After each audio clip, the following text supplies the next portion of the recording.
Before we begin, thank you very much to Throg, the demon of pants grabbing, for joining the Patreon campaign. We do not condone certain areas of pants grabbing. Legs, fine when you're not pulling down. Pockets, maybe. In general, like, it's a demon. He's doing something bad, obviously. But thank you very much for the support. So normally, and I do thank you, by the way. We do have a couple more after this, so the streak does continue despite my break, despite not being prepared for today. So thank you guys very, very much. I will tell you, I've only got 2 more left in the bank, and I give you that update to let you know, because you guys started the whole shout-out streak. So if you don't want it to break, if you're still having fun doing this, then I just kind of give the heads up when I'm running low. But I've got MetroCon videos coming up this week, which means they're not going to get the views as normal. So I'm telling you now in the news roundup, because people watch the news roundup, which I'm going to try to make much quicker than normal, because I'm a little haggard from MetroCon. I still have other things to do today. So let us start with Bonecrusher, the masterpiece release that got announced while I was away. And he's looking really, really good. I'm so used to, like, massive amounts of the vehicle mode bulk being used for his arms that I'm weirded out by seeing, like, thin-armed, no stretchy arm Bonecrusher. It's not bad looking, and Bonecrusher is probably my favorite design from the 07 movie. And it's really cool to see Takara doing the extra work to try and get the entirety of the 07 movie cast out there. I'm not sure I'm wanting to spend $165 for him. I'm hoping he's one of those that sits at Hasbro Pulse until they want to do one of those like crazy 30-40% off sales, and maybe I can grab onto him then. Or maybe he'll be one of those like super weird Target releases at some point, and it'll end up at like, liquidation stores for like 70, 60, one of those crazy moments. It's happened. Either way, it's another Masterpiece toy, and despite how good it looks, we know what's happened with Masterpiece toys in the past recently, so I'm gonna just sit and wait and let someone else get their hands on it before I take the plunge. I do like little details like the dirt deco on the windshield. That's actually really cool.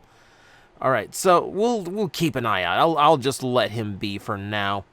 On the spectrum of things I might be a little bit more willing to pick up, the new Toxitron Collection is starting to be sighted around the world, in Canada and the US, so you can get your brightly colored blinding neon toys if you are lucky, and just like Velocitron, they will slowly trickle into everywhere else.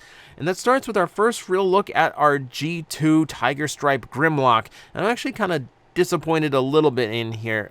He's not the kind of weird deco that I would personally buy, and he looks fine. He definitely represents the unreleased G2 art. What's weird to me is that when we get into his Dino mode, he's actually looking really bland. It's just a lot of solid yellow in all the areas that you normally see on him. Just that blue poking through here and there in the translucent orange. But the tiger striping that he's known for is only on the tail, which is weird. And I'm almost wondering, because the joke forever is that this is like Transformers Greymon, right? So like there is this thing in my head, like maybe if they tiger stripe it blue all over, they might actually get in trouble for making it look too close to the Digimon. It's a little bit harebrained, but it's very possible. It's very possible. I would not put it past them to just be playing it safe with this deco. Nevertheless, yes, it is a very oddball G2 toy, which is probably not going to get followed up on anytime soon. I don't expect to see the sludge or swoop repaints at any point, but hey, it makes for an interesting piece for the Toxitron Collection. Speaking of, yes, like I said, the deluxes have been sighted. I normally don't report sightings unless it's a really slow news week, which this week was not. But I will give you a heads up, because while these are being sighted right now, I've also seen the case assortment, which is important to know, because most of these are 2 per case. I mean, as was the case with Velocitron. Like for me, I really want G2 Mirage. because that pink and green neon is just hilarious to me. And that's 2 per case. Jazz is 2 per case. Laser Cycle, who I named incorrectly in my video previous, is 2 per case despite being a repaint of a toy that pegged warm the last time Walmart did this. The 1 per cases are Sideswipe, which I think is going to be similar to the Velocitron, and his repaint's just going to sit for a while. And, like Clampdown did. And then G2 Dead End. The combiner limb for your G2 Stunticons is going to be the short pack. So, like, it's almost like they're trying to make a legacy G2 Menasor be as rare as the original G2 Menasor. I don't know why. I don't know why that's the distribution scheme, but like it almost has me in the mood to just sell off my Shadow Strip, because now it feels like if they're going to make it a struggle to get all 5 of those pieces, I'm not going to play ball. I'm not going to chase it. But if you're after your G2 Stunticons, grab the first dead end you can see, get the first pre-order that comes up, do not let it sit. Alright, let's take a look at some new G1 reissues in the retro line. First off, we have in-hand shots of Kickback, and I did not realize how different he would look with a solid chest. You don't realize how hollow the Insecticons look until you solidify their chest like that. And yeah, I mean, it's growing on me. I don't know if I'm going to spend the extra money to actually get this version. I've got a G1 Kickback. But I'm still weighing possibility here. He does come with 6 Energon cubes, like some of the reissues for the Insecticons did previously, so that's neat. And Kickback always was my favorite. I know it's like dirt simple toy, but like I still like it. I still kind of like it. It's $30 at retail. I don't necessarily know if it's worth that or if I'm going to wait for it to go on sale. Either way, I mean, it's not bad looking and follows the trend of the previous ones. No chrome, no stickers, just tampagraphs. It provides an interesting look at some old toys, which is what I like this series for. Speaking of, no, I misordered my tabs here. There we go. We got stock photos for the second of the Insecticons in the retro line. That is Shrapnel, and Shrapnel, again, looking fine. He does come with at least 1 Energon cube. Wouldn't surprise me if he also came with 6. It feels like the Energon cubes are how they are filling out that box to get it up to $30. I'd rather them just sell it at $25, really, for being honest here. But again, it looks fine. Looks good. No chrome, no nothing. He just looks, like a solid little piece of retro Transformer toy. And then we got Skywarp, who's pretty much in the same vein. Yep. Show accurate deco, all paint, no stickers. Yeah, he's got the same striping on the cockpit and the same painted head that, Thundercracker had. So no real surprises here, but your Seeker trio can at least be completed all in that exact same retro style. So go after it. Go. Moving on. Takara Tomy showed off a trailer, like a quick little how-to on their kicks, their crowd-funded Luna Cruiser Prime, showing off how the toy transforms. Now, for copyright and other various reasons, I'm not going to click this and show you the transformation scheme. Just suffice to say, it is very much a modern Transformer scheme, is that there is a big chunk of shell. There's some neat tricks of how the legs transform, but it does end up with just a lot of panels hanging off of various parts of him. So it's a cool looking figure, but the engineering is par for the course. Nothing like crazy special here. It also just occurred to me you might be able to hear the fan in the background. It's July. I'm in Florida. I'm not turning it off. I apologize for the background noise, and we'll just keep going. Takara Tomy also showed off their version of Ultimate Optimus Primal, which is suffice to say the exact same figure. It's just they changed the language on the box, and yeah, you can see how someone compared it to a Tobot. I believe that's a Tobot. I could be wrong. There's a lot of those lines now. It's hard to keep track of them all. But yeah, this show's trying to show off how big they are. I think that's the leader class Optimus Primal. My head's a mesh of just like all these different versions of these characters. It's so hard for me to keep track at this point. But you can see this thing's gonna be huge. It's gonna be huge. Okay, no, I think that's the mainline Prime. That's the mainline Prime because the hands don't switch out. Okay, but point being, you can see how big it is. You can see monkey stack. Yeah, so it's good. It's gonna be interesting to see what people think of it once it's in hand. I don't think it's gonna be something I go after. I'd stick with the studio leader. But it's nice. It's nice they're going to, like, the ultimate scale again and trying to, like, really feature out a Transformer for the first time in a long time. To the point where, not to where it's like a super gimmicky toy, but it still functions like a normal Transformer. That's kind of the vein I'm thinking here. If you want something a little bit cheaper, we do have that available. There are some things we got to see for the first time, like the Battle Changers Scourge, which keeps that green color scheme that the simplified toys have done in order to kind of give him a little bit more color. It's usually either green or bronze, I find. Either way, these are supposed to appeal to little kids, so they don't want them to be just like pitch black. They throw a little bit of color on there. And it doesn't look bad. It doesn't look bad. I've gotten a few of these. I've been pleasantly surprised by them. They're okay. Let's see. And then we got which one is this? It's, again, so hard to keep track of all of these. This is the Beast Weaponizer RC. And she's looking really nice, like, as a figurine. And yeah, she's got a completely different transformation scheme from all of her other toys, because all the wheels end up on the back of her. So at least they're trying different things, despite her just not really having the bulk to make all this work, but they're trying, and I kind of appreciate that. Hello, Kamen Rider. It's a little bit of a small bike for you, but you do you. Yeah, size is decently too. She's not a badly sized figure. And then we got the Beast Combiner Optimus Prime in hand as well. They still have like that super high head thing that these tend to have, but the white and the gold really do work. It's like you're turning him into Lio Convoy in a weird way. Yeah, so not bad. I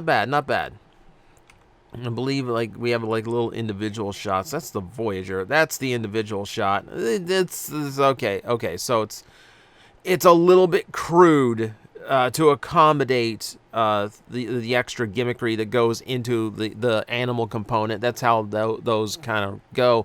It's nice to see this one will at least have elbows, because that's a trait that's missing from them most of the time. So, more to look out for on the gimmicky side.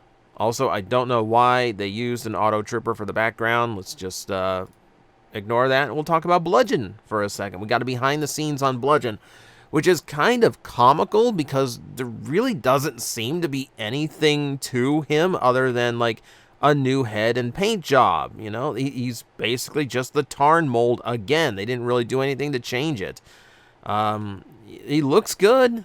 I mean, it's hard to, I'm not really big on the color scheme of Bludgeon when you try to mix the maroon, the orange, and the green, but they seem to do a decent job balancing it. It looks okay. I'm kind of questioning why he's always in a permanent pog face, but we'll just accept it. We'll just see he's screaming all the time because he's Bludgeon.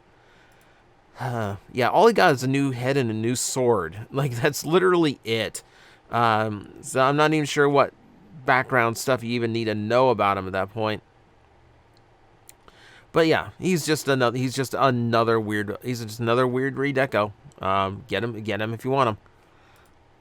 All right, let's move on to some official third-party Transformer toy stuff. All right, Killer Body just showed off their Optimus Prime. Which one is it? Hang on. It's Optimus Primal and Mirage. I want to make sure I get the right one straight here. And these are actual voice changer helmets. I think, yes, they are actually wearable. If it comes across correctly. The Mirage looks really good. It's got the asymmetrical head going. I really do like the sculpt and paint on these.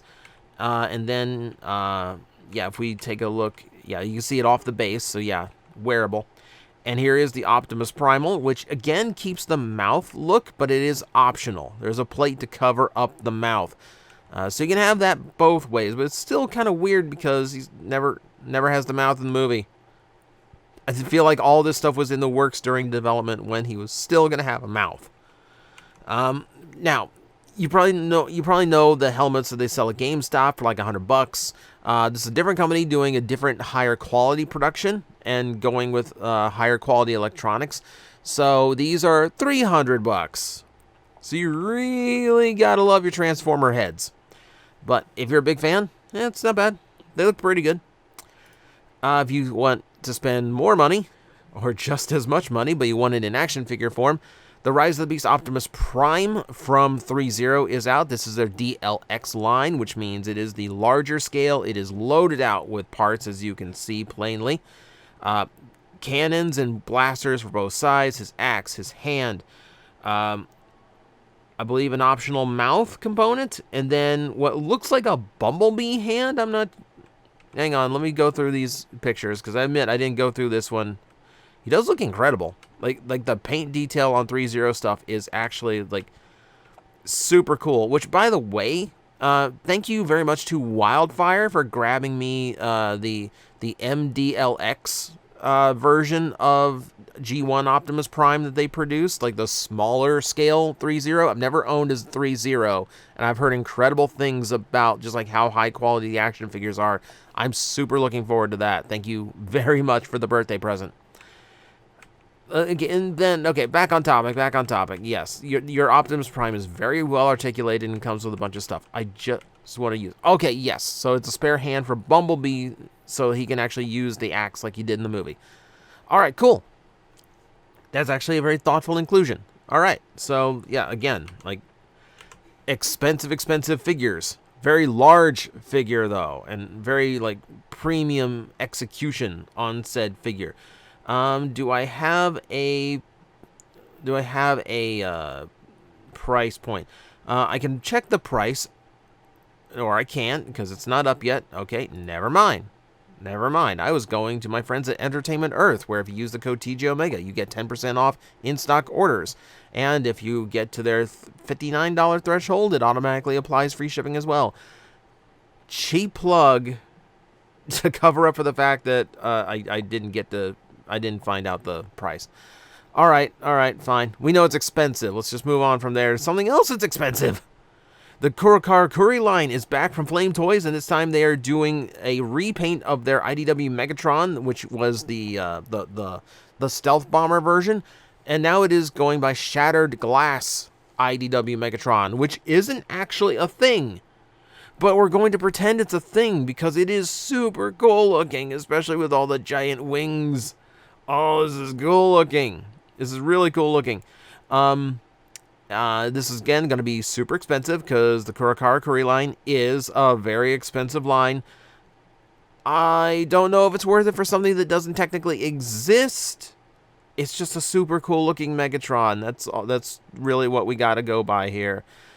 All right, this is the only teaser we have. We'll see a full gallery later at some point. I'm sure a lot more people will make up their mind then. If you want to spend even more, how many of you have got this much disposable income? RoboSen has teased their next fully auto-converting figure, and a big surprise, it's the one we already knew was on the way. It's Grimlock.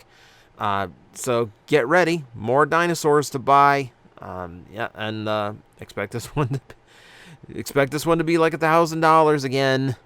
So I'm really curious to see how it works. Because this, like, the autoforming Prime is based off of all those, like, the MIT or like those Robo Contest ones you always saw YouTube videos of like doing a transforming robot, and it's always an Optimus Prime. It's always the same transformation scheme. So I'm really looking forward to seeing how they managed to make Grimlock work. And let's see, moving on, quick one here. So they are reissuing the Beast Wars 2 and Beast Wars Neo manga in Japan. These are full reprints, I assume anthology reprints, so the entire thing in one book. Moderately priced, about around $20 each for them in Japan. No word on if these are getting any kind of official translation. Probably not, but they'll be up for people to scan late, I guess. So it'll be curious. Like, I like when like media like this becomes readily available again, especially if it's hard to come by normally.